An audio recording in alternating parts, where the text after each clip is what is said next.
Hello and welcome back to Bookstr Talks. I am in very good company at the moment with Maggie Stiefvater and Morgan Beem, the literary and artistic powerhouses behind Swamp Thing Twin Branches. I'll be asking some questions first, but make sure you get your own burning questions down in the comments below that I can then pass on. So Maggie and Morgan, you are both very welcome and thank you for joining us. Thanks so much for having us. So I guess a good place, a good kind of cornerstone to start would be for anyone who hasn't read it or seen it, to put it quite simply, what is Swamp Thing Twin Branches? Gosh, Swamp Thing is a young adult reimagining of a classic character, and it looks at Alec Holland, who is a troubled teen who is into science and biology and plants, and he identifies with plants more than he does with his twin brother, Walker. And as he struggles to find a way to communicate with his brother in the real world, shenanigans happen. It's my first graphic novel. It's my first partnership with Morgan. It's my first partnership with another outside artist entirely. So it's a whole bunch of firsts for us, even though it's not a first for Swamp Thing. Swamp Thing's been out before. He knows. So with this being, like a kind of newer iteration of an original comic, for Morgan, did the original make for a source of inspiration for you, or was it something that you kind of like wanted to diverge from that style? I would say a little bit of both. It's definitely falling off my chair. A huge source of inspiration. You know, the comic's been around for quite a while. It's been written by some truly magnificent people and then drawn by some extremely magnificent people. And so definitely like that tone and that mood and the kind of ethos of what Swamp Thing is, I wanted to try and preserve, but I also really wanted it to be our take. It's a legacy character, so it has a lot of history and feelings and fans behind it, but I really wanted it to be kind of fresh, so that way if a new reader picked up the book, they didn't have to know, the whole history, and it could kind of be their own monster for sort of our own new Alec Holland. So design-wise, I really tried to make our version of Swamp Thing, both in Alec Holland form and sort of other monsters form, really different than the original designs were, to kind of really kind of visually set apart in your mind that it is the same character but a different character in this sense. And for Maggie, for you, was it kind of interesting to kind of, I guess, turning a comic character into more like a graphic novel character means fleshing things out a little more, having a little bit more text, a little bit more narration? Did you find that quite easy to kind of expand from, or was it easier for you to kind of scratch it and start over kind of a thing? That's a really interesting way of putting it, because it's completely inside out of how I would have imagined it. Because as an author who comes from writing enormous, messy prose novels that are not efficient in any way whatsoever, no one has ever looked at a Maggie Stiefvater novel and said, concise, perfect. It didn't feel like fleshing out a comic novel. It felt like paring down a Maggie Stiefvater novel, because to me, it felt like there were two main responsibilities in adapting Swamp Thing. First of all, you have to be respectful to Swamp Thing, the character. It existed before you. You need to bring with it that feeling of Swamp Thing, that you're not just being cavalier. But also I had to be respectful of my readers as well, that when they pick up a book that says Maggie Stiefvater, they have to get a Maggie Stiefvater novel. What does that mean? And normally it means dense and lush, and it takes its time with the character. So how do you do that with 180 pages? So it didn't feel like taking a character and making them big. It felt like taking a big character and making them concise and small instead, to make it work in that small format. That said, it felt a very familiar step. I'm very used to retelling myth and mythology. And here in my little everything here is all mythology textbooks. That's who I am as a human. I love reading and I love writing mythology reboots. And when you're rewriting or rebooting a myth, one of my favorite novels is The Scorpio Races that I wrote. It's probably my favorite novel of all of mine. And it's based on this tiny, tiny little myth of water horses.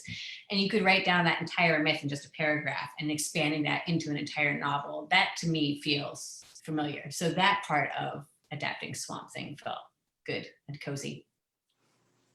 And with regards to this being, such a collaborative process, what was your way of kind of merging the two sides together? Did the kind of collaboration process come easy? I'm not asking for any secret infights you had, but how did it all come together? Was that drama? You know, I Please. really love band movies. I don't know if you guys like band movies, but they're like my jam. I love them so much. That thing you do, walk the line, anything that involves musicians that are fighting with other musicians, like that's my thing. So I like to imagine, Morgan, that there's some version of us that could be like the graphic novel, but yes, the drama collaboration. Unfortunately, there was no drama. I'm sad to say. I mean, I feel like Fortunately, there were challenges to overcome, but I think we did it in a non-dramatic way. For me, it was interesting because I was a full-time artist before I was an author. Not this kind of art at all. I did portrait art, which is very stable, static. And it was interesting because I knew that I wanted to hand over control entirely when I was writing the graphic novel. There is no way that if I was given an assignment like this, I would want to have someone shaking their finger at me and saying, and make sure you do it this way and make sure you include this in there and also do this. Instead, you want to be able to hand it over. So the only thing I asked Morgan for was, can you put a plant in every single page? And she did beautifully. No drama. I would say that I was overjoyed to work with Maggie because she wrote for an artist a very easy script. And what that means is not that like, you know, everything in it is the easiest to draw or whatever, but it moved well. I feel like Maggie also avoided pitfalls that a lot of writers hit, even seasoned comic writers, where you have things like something that's called like a double action, right? Because a lot of times you kind of think about things like movies in your head. So it'll be like panel 1, like so-and-so unlocks the door and opens it. And it's like, well, you can't have both those things in one panel because it's not moving. You know, kind of like little various things like that. And luckily there was none of that in the script, and the script flowed very well. And there was enough breathing room, which I feel like is a wonderful thing about Maggie as a writer in general. Kind of like she mentioned earlier, you really have the time to get to know characters and the setting and really establish that mood, which was phenomenal that she was also able to do that in a 180-page graphic novel, right? Because that's not a lot of time to tell a story. But I really did feel like both the story had time to breathe, and then I as an artist had enough room to kind of add my own thing, and I didn't feel like boxed in or like I had to cram 100 things in a panel. So I found the script very easy to work from. I'm sure also a big shout out to our editors, Diego and Alex. In the beginning, definitely that's kind of how our communication was mediated. It was like Maggie would talk to our editors would talk to me. And then I think at some point when they decided we were all like chill enough, they were like, I guess you guys just whatever, talk to each other.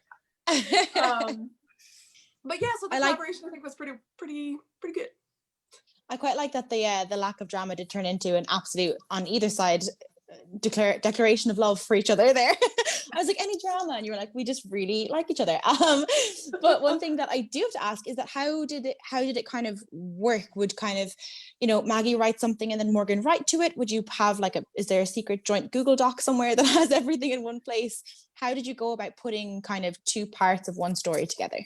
I see you really want still more drama. Secret Google Doc. Is there a baby hidden under the floorboard I'm here somewhere? for the leaks. No, so I wrote the script first. So it was very interesting because at that point, I didn't even know that Morgan was going to be the artist who was going to be working with me. I didn't know what she would need to know. It was my first graphic novel script. So first DC sat me down and said, this is what a graphic novel script looks like. And you can't do that, Maggie. Stop it. Stop writing prose. And I wrote the script, and then a first draft was shown to Morgan, and I got to see character designs and things like that. And only after I think Morgan started doing pencils and inks did it actually become truly back and forth, in the sense that she would send in a batch and we would say, wait, that's not clear, or I need to rewrite this script. Or at one point I wrote 2 page 64s or something, and they're like, actually your graphic novel that was supposed to be 180 pages is 182, get rid of 2 of them. So it became more back and forth. That's drama. There you go. There's a secret page that's missing. Get real keyed up about page numbers.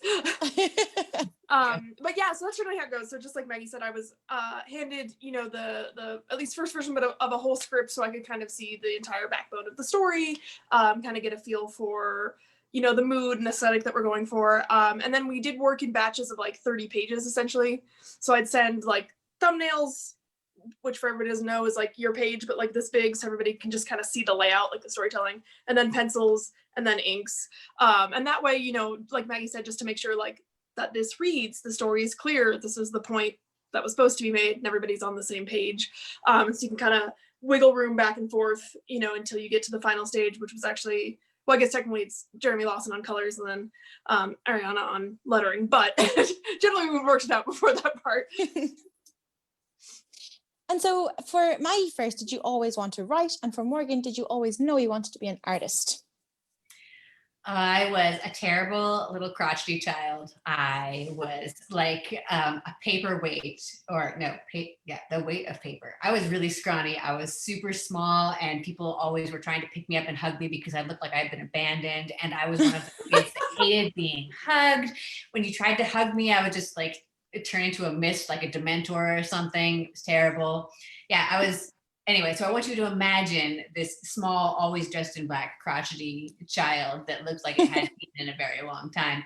And yeah, even back then, I wanted to be a novelist. I remember my father came over to where I was typing away on his word processor, and he said, "So Maggie, what do you want to be when you grow up?" And I said, "I want to be a writer." And he said, "Oh, you want to be poor?"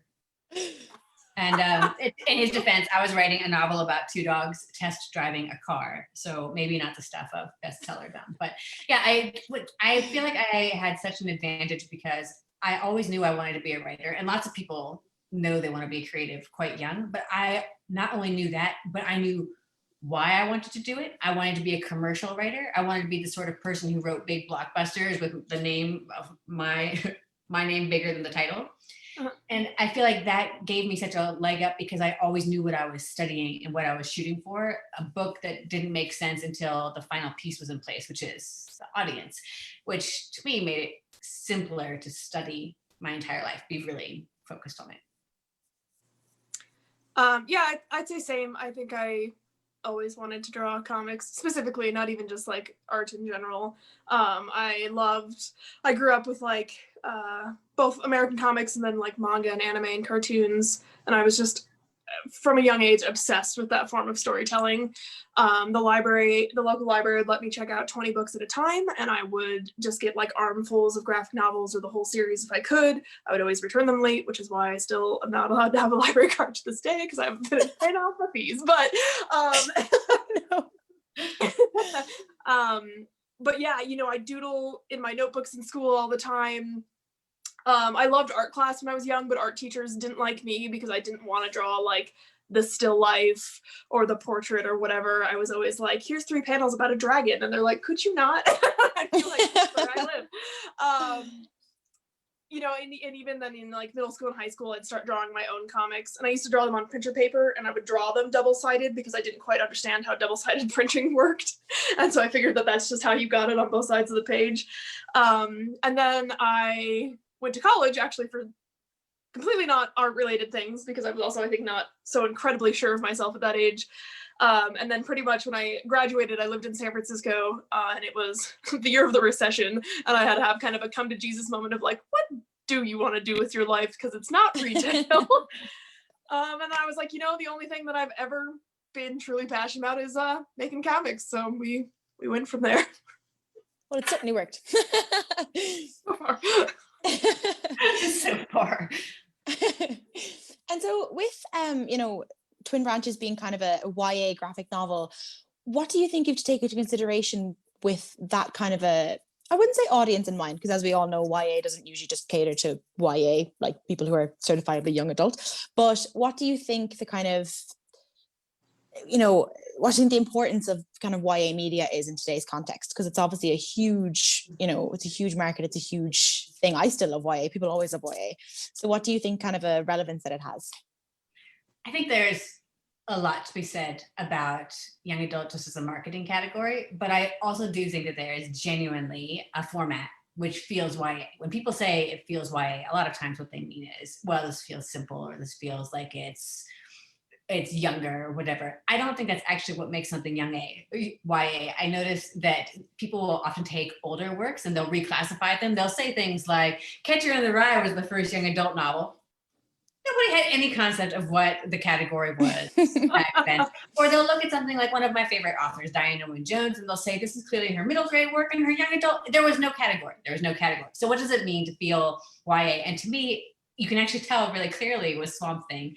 And it was something that Kelly Jones, one of the other illustrators of Swamp Thing, said on a previous event that we had with him, which I asked him, I said, what does Swamp Thing mean to you? What is Swamp Thing? What does that stand for? And he said, regret.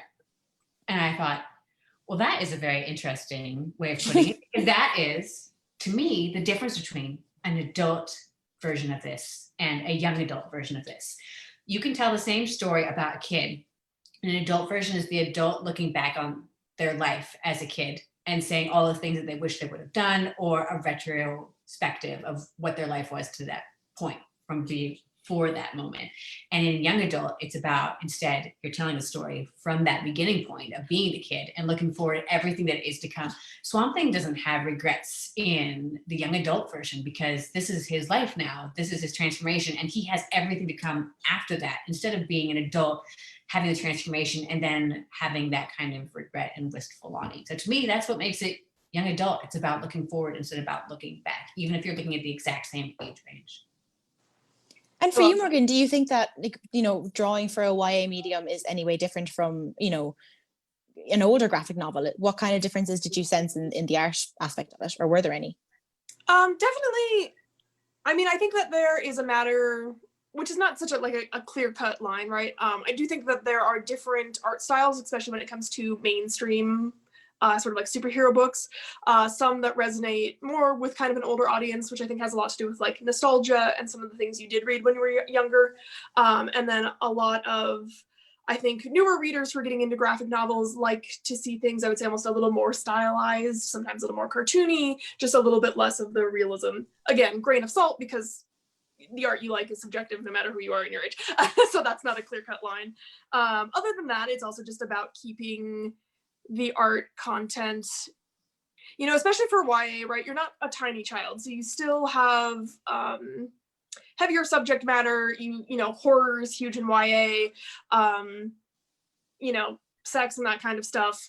But you do have to kind of walk the line between, you can't go like all out, because you removed a button from this book, for instance. Yes, I did. We had one scene that's early on in the book that is of sexual nature that originally I drew a little bit more adult than probably in a YA book. There was a butt. There was a butt. There was a clearly shown adult bottom. And that's in the secret Google Doc, I'm telling you. There, done. After DC passed it by their sensitivity readers, they came back and were like, I think you gotta take that out. So it's kind of that line where you're like, is this too much? Is that not enough? And that's the interesting thing about YA, right? Because it's not like middle reader or something where I feel like there's a much more clear divide of like, this is a child, do not show. But you know, YA, I feel like is generally read a little bit more by like teens and maybe even people in their early 20s. And so it's still young people, and definitely still a lot of people, right, who might be reading it who are under 18. But it's also people who have been already exploring adult themes and adult issues and everything in their life. So I feel like you have to walk this line between being realistic and showing what people are expressing without going too far and like, you know, scarring a young person. And so, you know, the book deals with a lot of different kind of scientific or natural imagery and, you know, kind of biological themes and stuff. Was this an easy aspect for, you know, for you to draw, or for Maggie for you to write, or does it, you know, kind of diverge from what you're used to working with? I think that I'm probably a mad scientist. So for me, it's not like coming home. I can't turn my computer all the way around so that you can see that there are so many plants in this room. But I love science. I love medicine. I love everything that has rules. And to me, I love the way that science and magic are basically the same. They both have rules to them. And if you don't write magic with rules, people don't resonate with it. And likewise, if you write too many rules into your science, people don't feel it. So if you combine those two things, then yes, that's kind of a Maggie Stiefvater sense of magic, actually. It's magic with rules, science with feeling. And to me, that's what Swamp Thing is. Now, one of the things that I will love, or will say that I love, is I love how Morgan handled the plant life, in that all of the plant life is very specific in this. And I'm not going to talk about it. I want Morgan to talk about it, actually. Yeah, well, I would say that the initial stage for the plant life being very specific was set by Maggie. In the very beginning, the first few pages of the book, we have like this kind of zoomed in you're like being in the mind of the plant, or like the very plant experience. And I loved automatically that it wasn't just like in a script, like you're on a leaf in a plant. It was like, here's this very specific kind of plant, here's the scientific name, here's a link to what the plant looks like. Which aspiring comic writers, if you have specific things and you put hyperlinks in your text, your artists will love you. But I love, in my job, not so much, I am a little less of a mad scientist. Science was never my strongest point, but I love specific reference. I love to go down the rabbit hole of, what this specific car looks like, what this kind of plant is and what their leaves are, how you actually hold and use that kind of sword, and just kind of like ingesting all those details and then being able to spit them back out, because it gives a lot of like weight to the art of the story. It makes it feel a little bit more real. So after I saw that, like, oh, okay, we've got specific plants can be so important in the story. Plant meanings have a lot to do with like human life and communication. That then after that, it was like, well, the plants, even if they are in just the background or setting mood in panel borders or whatever, they're kind of characters in our book, right? Like they have a higher place than just sort of environmental glitter. And so, yeah, from there, I did a lot of research into like plants and plant meanings and what specific plants looked like, how like veins in leaves of plants work, that kind of stuff, which is really fun now in my everyday life, because I get to go out and be like, Mabel, so, whatever, where I probably would not have noticed that kind of stuff before. And so before I turn this over to some questions from the audience, I do have a comment from the audience first. Eva says, love Maggie. She even has a ladder for her bookshelf. So there we go. I actually have 2 ladders for my bookshelf. Can I do this without? Can I do it? Can it happen? So do you use them? Oh no! I'm gonna disappear. Oh no! It's trapped. It's trapped. There's another matching one. So I was gonna say I have 2 ladders in here. I'm like Belle from Beauty and the Beast. I have so many. That's what came to my mind. And ladders. Unfortunately, I can't turn it all the way around, or I'll disappear, and it will have to be just you guys on the. So I've got a question here from Zoe, who says, how did the title come about? Oh gosh, titles are awful. Titles are so bad. Every author hates titles. Surely every author hates titles, because titles are a shorthand, right? They tell you what you're in for. And what do we know about our own work? Nothing. You're so subjective. You've lost all objectivity by the time you're writing. And you're trying to think of what will make someone who is not me, who has never seen this before, actually understand what this book is about. And I remember one of my very first novels that came out is now called Shiver. When I sold the book to Scholastic, it was called Still Wolf Watching. And they said, we love your book. We like your title. Is it Still Wolf Watching? Or is it Still Wolf Watching? And I said, what? And is it Still Wolf Watching? Or is it like Still Wolf Watching? I don't know. Does it matter? They said, yes, it matters. It matters deeply. Change it. And so, so with this one, what we wanted was something that wasn't hokey, because Swamp Thing is coming to a whole group of young adult readers that maybe has never come to Swamp Thing at all, has no concept of what it is, and thinks that Swamp Thing is going to be jokey or a gimmick instead of being something which is quite serious instead. So we wanted to bring in a title that would imply that it was not hokey, and also just a nod to our big change, which is that Alec has a twin brother, twin branches, and the whole thing is about versions of yourself, right? And that's what twin branches are. And kind of a follow-up question from me, just for Morgan, would be, did the cover spring from that, or did what came first, title or cover? How did you work around that, or how did you decide that would be the good picture for the cover?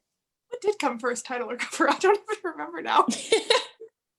I do not remember which came first. Definitely, I think we were thinking, I think, along the same lines for both. So I'm not sure which came first, but right, in both the title and the cover, we wanted to talk about versions of yourself. And actually the cover was initially just the silhouette with the plants on the plant side of just Alec. And then we decided, I actually think it was Maggie's suggestion, to put the human silhouette with it, because not only does that represent sort of the twins who are mirrored opposite versions of himself, but also the sort of growing into the two versions of Alec, sort of the one he was and the one he becomes.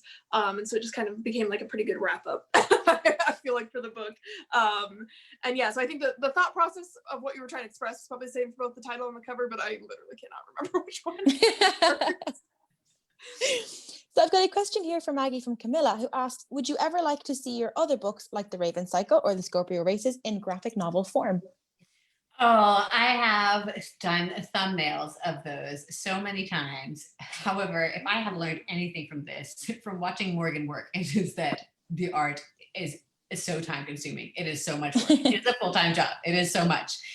And I think, so even though I love the idea of adapting The Scorpio Races as a graphic novel, I think that if I ever actually did a graphic novel myself, it would be something original that just cried out to be in that format, because adapting it and drawing it would be retreading ground. And I think with that much time invested, it would be more worthwhile to do something original.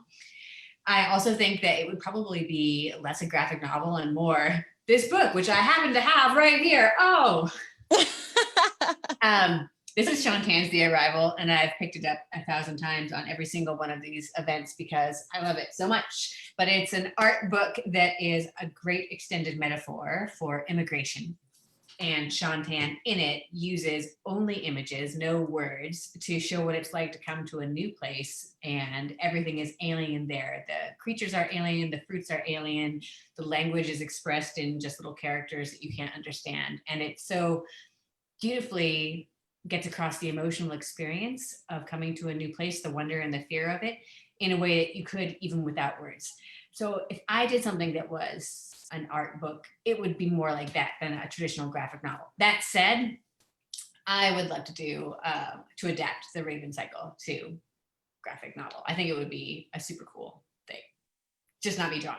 There's so many talented artists out there, fan artists too, that have such amazing versions of them that, yeah, I would never want to jump into that pool as my first graphic novel. Yeah. Just a reminder as well, guys, you can pop your questions into the comments below. That is obviously for anybody watching, not for Maggie and Morgan. You can't ask your own questions. So I have a question from Becky who says, will you be working together on more?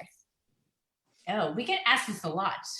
And we always say, yeah, we would love to do that. But we don't have anything immediate in the works. What are you working on now, Morgan? Is it secret? Wait, you said it was secret, didn't you? Yeah.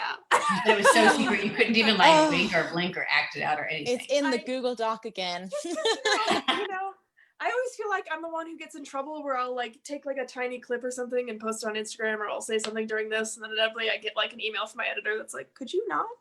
And it's like, oh yeah, sorry. So yeah, still working on comics. I can't tell you anything yet, but Maggie and I would love to work together in the future if the cards so deal it. There is a question from Sam who asks, what inspires you both? Either can take this first. Oh my gosh. For me, I feel terrible replying this because I told this to a writer the other day, and I could see her literally beginning to have an identity crisis as I told the answer to this. And I thought, I'm doing that to her.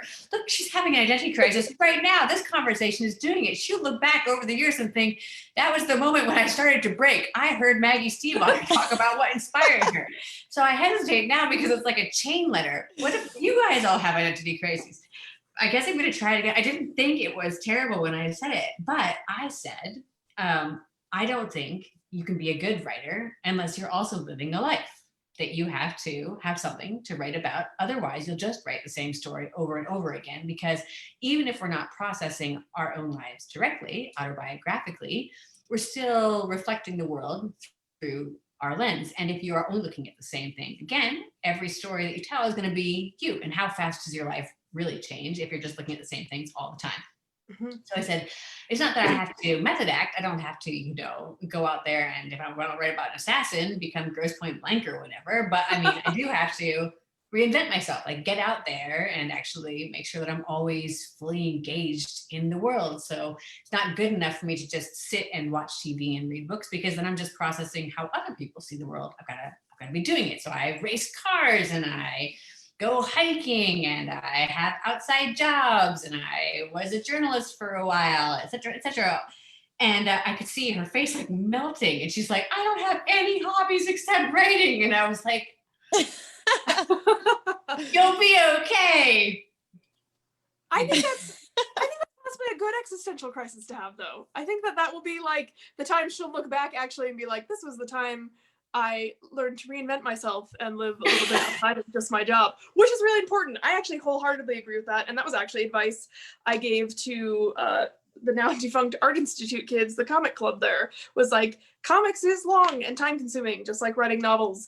And you're going to get totally caught up in that, which to a certain extent is fine. But you definitely have to figure out your work-life balance, because you have to live a life outside, because Maggie's 100% right. Otherwise, you will not be as strong as a storyteller. You need to like meet people and try food and have new experiences and look at real stuff with your eyeballs, because that's also how you like build your visual library, right? Like you have to go to life drawing, draw actual cars, you know, like not just internet reference, because it is different and it will influence you more.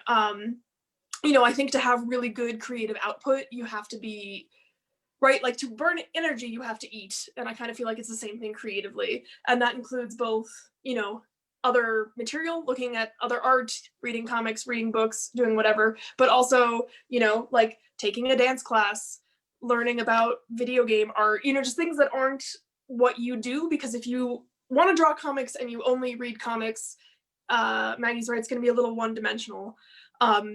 Because you'll kind of just start doing the same things you're seeing and you'll kind of get caught in that loop. But if you expand your horizons beyond that, you'll learn really cool new things that then you can incorporate into your own creative lifestyle in maybe a new way that hasn't been done before, because kind of everything's been done before, but maybe that you haven't done before.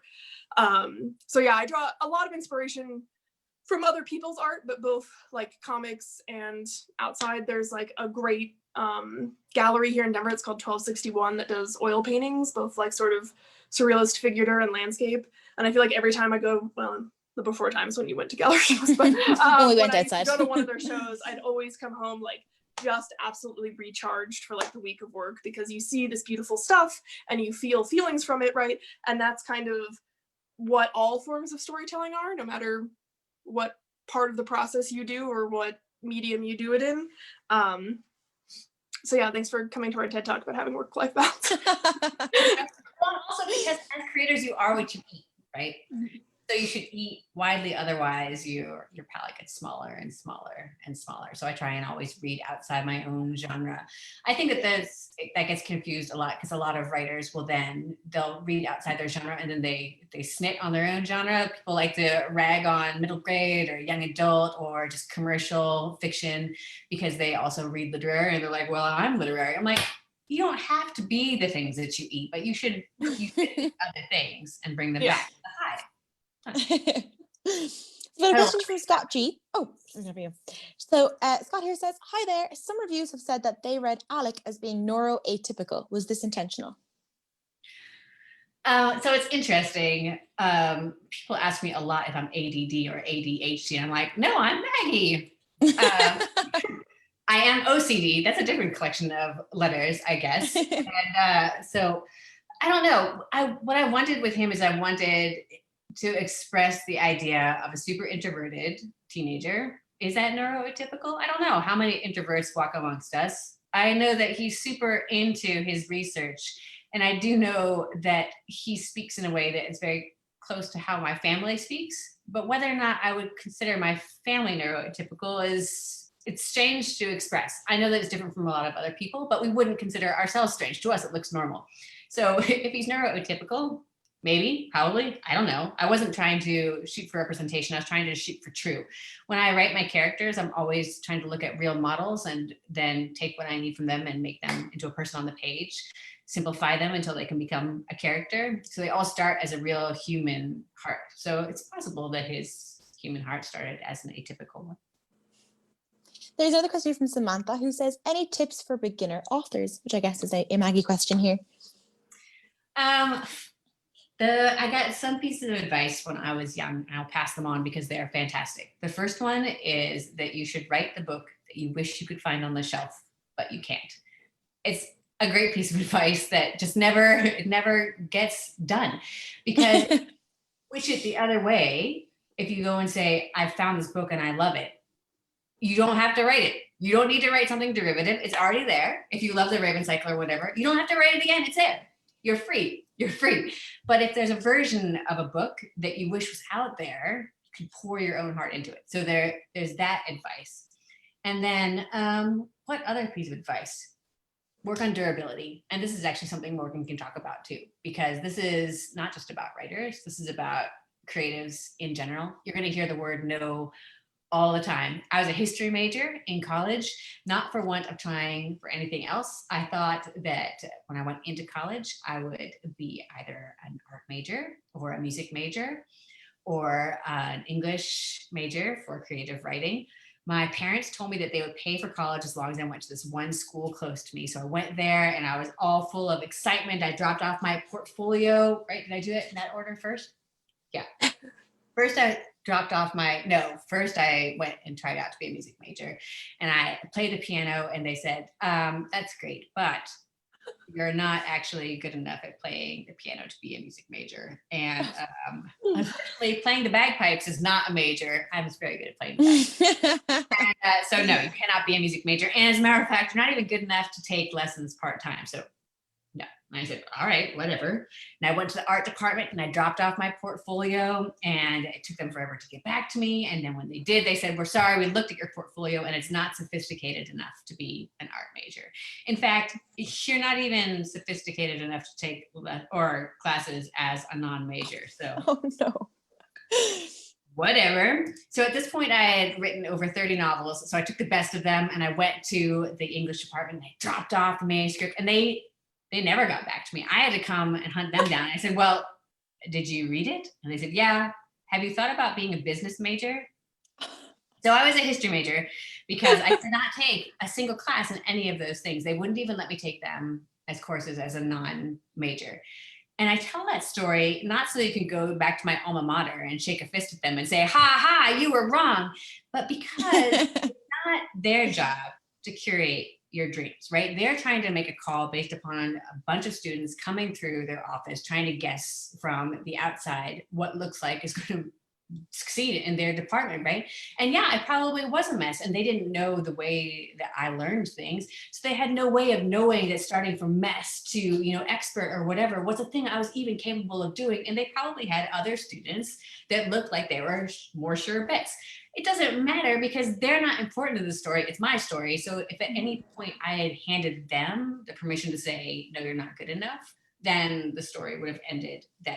So instead, I try and tell creatives, and I know this is a hard lesson, instead of hearing it as no, hear it as not yet. Because if I walked in there now and said, hey, what do you think of me now, bitches? They'd be like, no! And so, yeah, just take your no's and turn them into not yets. Just keep on working on your own until one day you can come back triumphant and blow through their offices and say, you can't use my face to advertise your writing program and rip the poster off the wall. That's the story that happened. There's drama for you. Yeah. You're gonna, no matter if you, whatever creative field, as Maggie said, you're gonna get a lot of no's. In comics, especially as you're starting out, you're gonna pitch things to everyone. Editors, writers if you're an artist, artists if you're a writer, whatever. And in the beginning, like, everybody's gonna tell you no. And what's important to remember is that it's not personal. Like, these people don't know you. They're not trying to crush your dreams. They're just trying to make the best decisions for themselves or their companies or whatever. Just like Maggie said, it's not a hard no, it's just a not yet, maybe not this idea, maybe not this time, etc. And that, especially also in comics, I'm sure this probably happens in the novel world. A lot of times as you start out, you're not even going to get a no. It's like shouting into the void. You're going to send a lot of things out and then be like, all right, cool. And then after a couple months, you'll be like, I guess that's a done. And again, that's not personal either. You have to imagine that somebody is overwhelmed with submissions or inundated about this one thing that you want to do, and they maybe just don't have the time to respond a no to everybody. But you just have to keep going. Right. So it's also important, I feel like, not to get caught up on your one idea that this is the one huge story, art piece, whatever, it's going to define my career and it's this or bust. Because you've got to put that out there, and then when that doesn't work, you got to keep going. You have more than one story in you, I promise. But yeah, similar to Maggie's college thing, I had, it was actually pretty recently after I had graduated, and I was at New York Comic-Con, and I was showing my portfolio to an editor who I desperately wanted to work with. He was actually a French editor, and he's flipping through it. You know, he's making this face a lot, and he goes, "How old are you?" And at the time I was like, "Oh, I'm 25, I think." And he's like, "And how long have you been doing this?" And I was like, "Well, about 3 years professionally." And he goes, "Okay." He goes, "That's good." He goes, "Had you told me that you were 30 and that you'd been doing this for 7 years, I would tell you to find a different profession." And I was like, "Oh." And then I said, "Well, I'm not 30 yet." But yeah, it's the same thing. It's like, you know, he thought he was giving me genuinely good advice based on what he saw, and you just have to be like, "Cool, well, I guess that means I've got a few years to keep going." Well, you know, I think that's a really good point, though, because you have to learn as a creator to separate creative, constructive criticism from just that, which is noise. Like, what are you going to do with that action item? Yeah. Oh, great. So you think I suck for my age? Cool. And now I'm supposed to what? What am I supposed to do? As opposed to when you hear something which actually does resonate, and you're like, oh, you know what? I can do something with that. And learning to filter that is a big part of being creative. I remember that I was already a very successful author. I was a #1 New York Times bestselling author. My books had been published all over. And I was in Paris on tour, and I was sitting with my French book translators. And they said, "We made your books better and made you into a better writer. You're welcome." And I said, I beg your pardon? And they said, "You should." And I said, hold on. And they said, yeah, so one of the things that you do is that on your page, you will often use the same word twice. And I said, "What, like the?" And they said, "Don't be basic." I said, "No, you'll use like the same verb for walking. He walked down the hall. And then, you know, later on the page, you'll say he walked out of the room. And so to make you seem more clever, we changed that." And I was like, they go, "Maybe that's not a problem in your country. But here, French readers would go, huh, she's not a very good writer. We didn't want them to feel that way about you, so we helped you out." And I thought, this is a very strange conversation. And everything I've ever thought about the French seems to be coming true. And then later, when I started writing my next book, I realized you can totally use this. You can totally use this. I mean, obviously you can't get rid of the, and walked is a very basic word, but it's true that a lot of times if you think about what words you're using on a page, if you go, "Oh, you know what, I did just use jump, I can use something else," it does make it a better novel. It makes it move more quickly. And so the French were totally right. And learning to feel different about that versus feeling like you have to protect yourself in order to be able to move forward. You don't actually get a thick skin. I hate that phrase. You don't get a thick skin. That's just that dude who walks around and thinks he's great all the time. You don't think you're great all the time. You just think you have the ability to become greater at all times, and you learn to filter out what works and what doesn't for doing that. It's bad that I, a French graduate, am sitting here thinking as you tell me this, what on earth is another French word for walk? I don't know. I have to agree. So our next question here is from Kate, who says, if you could rework another classic comic story, what would it be? Oh my gosh. Another classic comic story? I don't know. I really liked working with Swamp Thing because Swamp Thing in the young adult space wasn't as well known. And I really enjoyed being able to work with something that didn't have a lot of preconceived notions. I always joke how it would be fun to reinvent Batman, but the truth is that Batman comes with so much baggage that I'm not sure I'd be able to Stiefvater it up, because I really do like Stiefvatering up the joint. With Swamp Thing, I had a lot of ability to do that. I don't know if I would feel comfortable doing that. I maintain that we'd kill it on a Dead Man comic. You know, you mentioned that before, and I'm like, I think you could Stiefvater the heck out of Dead Man. There you go. You heard it first from the secret Google Doc. There it is. That's the next project. So a question here from Gabriel says, what is your favorite book genre and why? So to both of you. Morgan, you go first. Because when people ask me that, I feel like I've never read a book before in my life. I have to think again about being literate. I know. Favorite book genre? I don't know. I like so many book genres. I love horror, obviously, which is great. I also love I guess kind of magical realism is super fun. I really enjoy magical realism, actually. I think it always combines sort of like magic, but in a non-traditional sort of fantasy way, and things always kind of tend to get a little weird and creepy, which I always appreciate. Yeah, and then fairy tales are kind of just always my jam. Reimagined fairy tales, natural tellings of fairy tales, generally any kind of fairy tale. Again, it's got that kind of combination of sort of beauty and magic, and then usually kind of creepy and deeply unsettling things. I think when I was what's yours? Oh. I was just saying what was yours. Throwing it over to you. I was gonna say, I think when I was a kid, I would just say fantasy. When I went to a library, I was always looking for that unicorn or alien sticker that was on the side of spec fic. But nowadays, I've read a gajillion words, and to me, what I want is to feel like I haven't read it before. I think that's the most important thing. I want to be taken someplace new, or I want to meet someone new, or I want to hear it said in a different way. I went and got that stack of books so I could answer this question, because I am rewarding myself by alphabetizing. I realize I just told you guys that I was OCD, but I swear these two things are unrelated. I was rewarding myself by putting back my books in their alphabetized way, because I take them out during the course of the year, and then I slowly put them all back again. And so I was taking the ones that I was going to put back on, because I feel like if you combine all of these, you have what I love. We're going to do it. We're going to do it fast. Okay. Lad, a dog. Do you guys remember these stories? They're like short stories, animal things. Yes. I'm all for it. James Herriot. The Trumpeter Swan, right? That's. Oh, I do know. The Fairy Rebel. Do you guys remember this one by Lynn Reed Banks? No, maybe not. It's the first creepy fairy story I ever read. Some quality Neil Gaiman, right? That's contemporary fantasy, I guess. The Nest. Creepy horror, which, by the way, you guys should totally read this one. If I'm going to recommend anything in the stack, probably this one. Some gritty YA. Some horror. This is Doll in the Garden, middle grade, scaring children. A retelling of King Midas. Oh, yeah. Here's a quality behind you. This is that guy who has the web comic. Oh my gosh, Brian Coleridge. Look it up right now.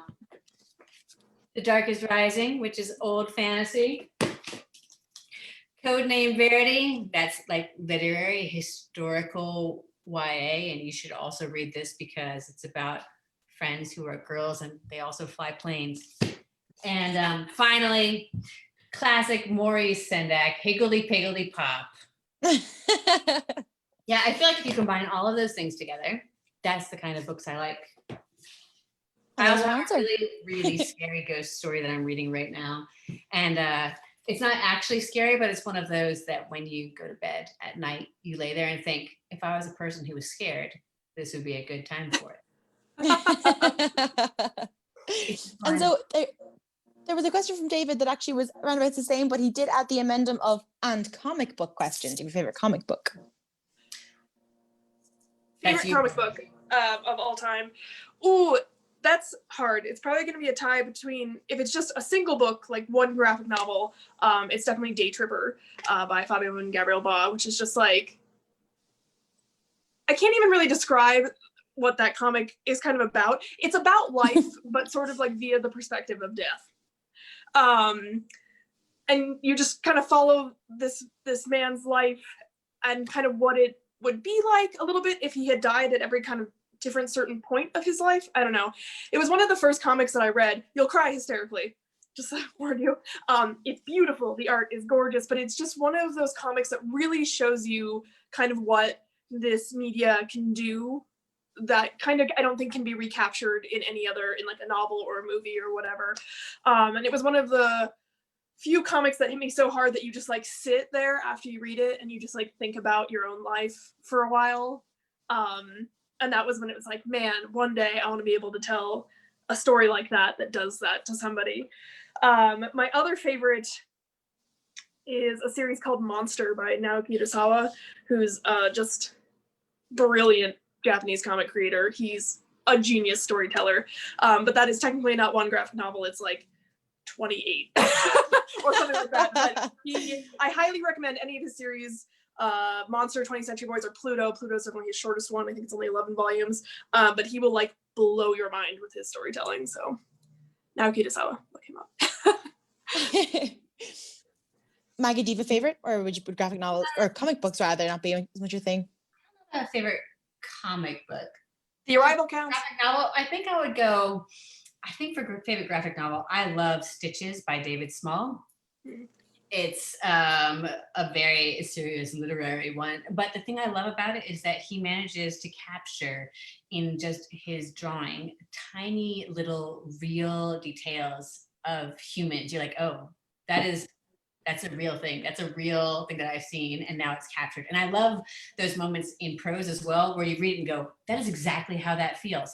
I read I think it's the 13th Tale has this moment. And in it, she notes the sadness that comes from feeling a book and knowing as you're reading it that there's not many pages left in it. Like feeling the way that you've got just a little bit of the book left. And I was like, that's exactly what it feels like. And he has visual moments in Stitches that feels that way. There's just, if you read it, there's a cough in that where you go, oh, yeah, that's true. That's it. And so one last question, this one's from Eva and it is for Morgan. Do you have any advice to young people wishing to break into illustration? I have 2 daughters, one in high school, one in college, both looking in that direction. Awesome. Yeah, I mean, that will probably vary about the type of illustration you want to go into. But I would say broader advice, a couple things. One, try not to get too caught up by what you think your style is right now. Because we always do this, and especially starting out, right? That it's like, oh, I put, like swirly cues on the cheeks, or like this kind of cute form of whatever is my style, or I use really heavy black and that's like my thing. And sometimes you'll get so attached to your thing that you won't be willing to try new things because it might not be your style or it won't look like your art anymore. But that's going to end up stunting your growth. So definitely, like, for example, if you wanted to go into comics, or I think you could probably do this for illustration in general, I would say like pick a short story or a short project, something that's not going to, take a year to do. So for comics, like 5 to 10 pages, and pick a style that's just wildly different than the one you do, right? Flip through some comics to look at illustrations of somebody you admire that draws completely different, and then try to do that short story in that style. Because then at the end, you'll figure out like, wow, I hated this. Or like, oh, okay, I'd actually like to incorporate some parts of this back into what I do. Or like, actually, this is great. I'm just going to head off this direction. But kind of playing with that will really help you grow and not get stuck in that niche of like, this is my thing and I cannot abandon it no matter what. And then secondly is just to keep going. It takes, I mean, kind of like Megan and I touched on before, it takes a long time to break in. And a lot of times you're just going to hear a lot of no's, you're not good enough, this isn't what we want, don't quit your day job, or you're not going to hear anything, which is sometimes a little bit more devastating. But consistently, the people who I see make it in art are the people who consistently keep going. So no matter if you landed that job or you're being paid or whatever, you are consistently still making work and putting it out there. And eventually, unfortunately, probably not as soon as you hoped, somebody will notice that. They will be like, oh, this person is consistently improving. They are consistently putting work out, which also makes me feel better that you can hit a deadline, right? Because that's another huge thing in any kind of commercial art or illustration. And that your style is consistent. So I know if I hire you, like this wasn't like your best work and I'm going to get a dud kind of thing. So just keep going. If you're working a day job, that can be really hard. For me, when I was working a day job, I know I would take like the evenings after work to do all my life stuff, right? Like cooking and cleaning and grocery shopping and whatever, because that way on my like 2 days off, I could just go sit at a cafe by my house. I know it's the after time or the times now, and we can't do that right now, but in the future, and I would just stay there from like 8 a.m. to 8 p.m. when it closed, and then just draw whatever project I was trying to do all day. Because I'm not one of those people who does really great being like an hour here, an hour there. My husband can do that. I cannot. But yeah, so like figure out how you can kind of make that work with whatever your life you're doing right now, and then just keep going. You'll get it. So thank you everyone who popped in some questions. My last question to both of you is, where can we find you? Where can we find Swamp Thing Twin Branches? So you can find me everywhere on the internet. That's not true. That's not entirely true. I used to have a YouTube, and my daughter is very annoyed because I used to have a ukulele song that I would sing where I pronounced my last name, and all of her friends always want to sing this song at her, and she's sad. I'm not on YouTube, but you can find me on Instagram at Maggie_Stiefvater, or you can find me on Twitter at mstiefvater, or you can find me on Facebook where you guys are right now And you can find Twin Branches anywhere. But if you wanted to pick the very best place to do it, there's a bookstore called One More Page, and you can find the links all over my site. And they're an independent bookstore in Virginia, and they always have signed copies, and they actually have signed copies that are double signed, I think, with Morgan and me, actually, book plates inside them. So I highly recommend. They ship worldwide. You can find them.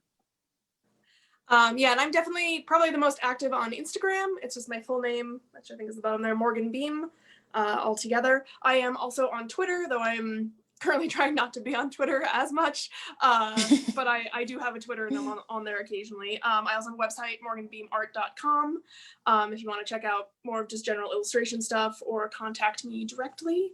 And like Maggie said, you can find our book anywhere. Definitely go with her recommendation and or definitely support your local indie comic shops. They've had a rough year, so they could use the orders. Well, thank you both so much, and have a lovely evening, afternoon, wherever anybody is in the world at the minute. And thank you so much for joining us. Thank you for having us. Yeah.